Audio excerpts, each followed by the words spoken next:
2023, TNI memberikan evaluasi sebagai berikut.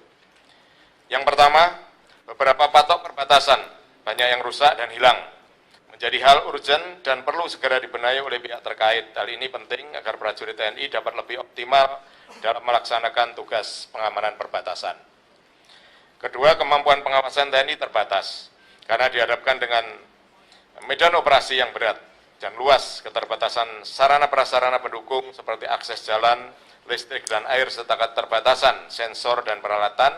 Hal ini berdampak pada munculnya beberapa daerah blank spot area yang belum bisa kami monitor secara ketat. Ketiga, kompleksitas sosial budaya masyarakat di wilayah perbatasan menyangkut hukum adat, kesenjangan ekonomi dengan negara tetangga, pengaruh tokoh adat dan tokoh agama menimbulkan permasalahan yang berkepanjangan. Kemudian dihadapkan dengan gangguan dan permasalahan yang ada, TNI terus berupaya menjaga kedaulatan NKRI dan keamanan wilayah serta keselamatan warga melalui beberapa upaya sebagai berikut. TNI melaksanakan kerjasama keamanan perbatasan dengan negara tetangga. Jadi dari 10 negara perbatasan laut dan 3 perbatasan darat, kita telah melaksanakan upaya diplomasi.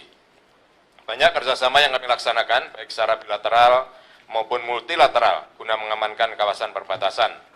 Seperti General Border Committee Malindo, kemudian Malindo Coordinated Operation Control Committee Malindo, Joint Border Committee NRI PNG, serta Joint Border Committee RIRDTL, dan lain sebagainya. Upaya lain yang kami lakukan dihadapkan dengan keterbatasan personil dan alutsista adalah menggunakan asas prioritas dalam penempatan dan deployment berdasarkan asesmen dari intelijen.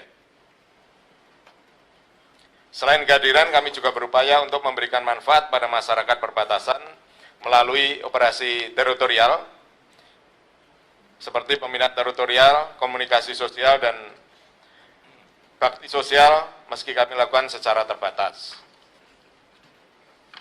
Para peserta rapat sekalian yang saya hormati, guna optimalisasi peran TNI di perbatasan, berikut kami sarankan beberapa hal yang bisa meningkatkan kemampuan dan kapasitas TNI dalam menjaga perbatasan.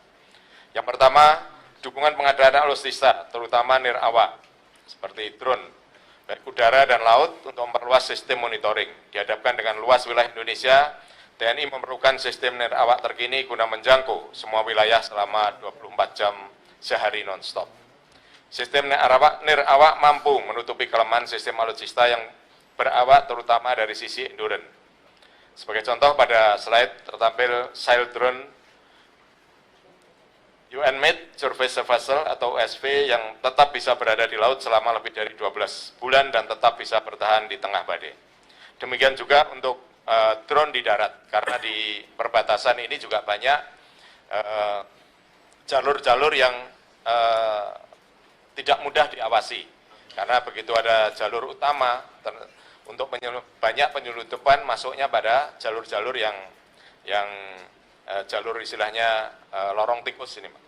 Ini perlu juga pengawasan melalui drone, yang mana drone kami banyak juga kita laksanakan khususnya di operasi-operasi di Papua, sehingga juga perbatasan di khususnya di Kalimantan Barat ini sangat perlu sekali untuk diadakan drone.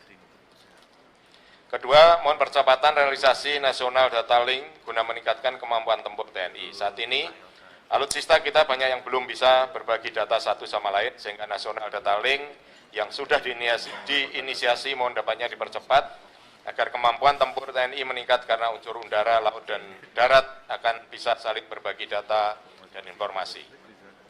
Ketiga, mohon agar patok-patok perbatasan yang hilang dan rusak untuk segera diperbaiki. Hal ini untuk mengoptimalkan tugas TNI di lapangan dan untuk menghilangkan ambigu dan kebingungan yang bisa berdampak negatif di lapangan. Kemudian kami juga menyarankan perlunya penebalan pasukan keamanan perbatasan, khususnya di perbatasan Indonesia-Malaysia, terkait dengan dimulainya pembangunan IKN. Hal ini semata untuk mengurangi blank area di perbatasan, mengingat batas darat ini memiliki kerawanan yang tinggi, terutama dalam hal illegal entry. Demikian saya kira pimpinan.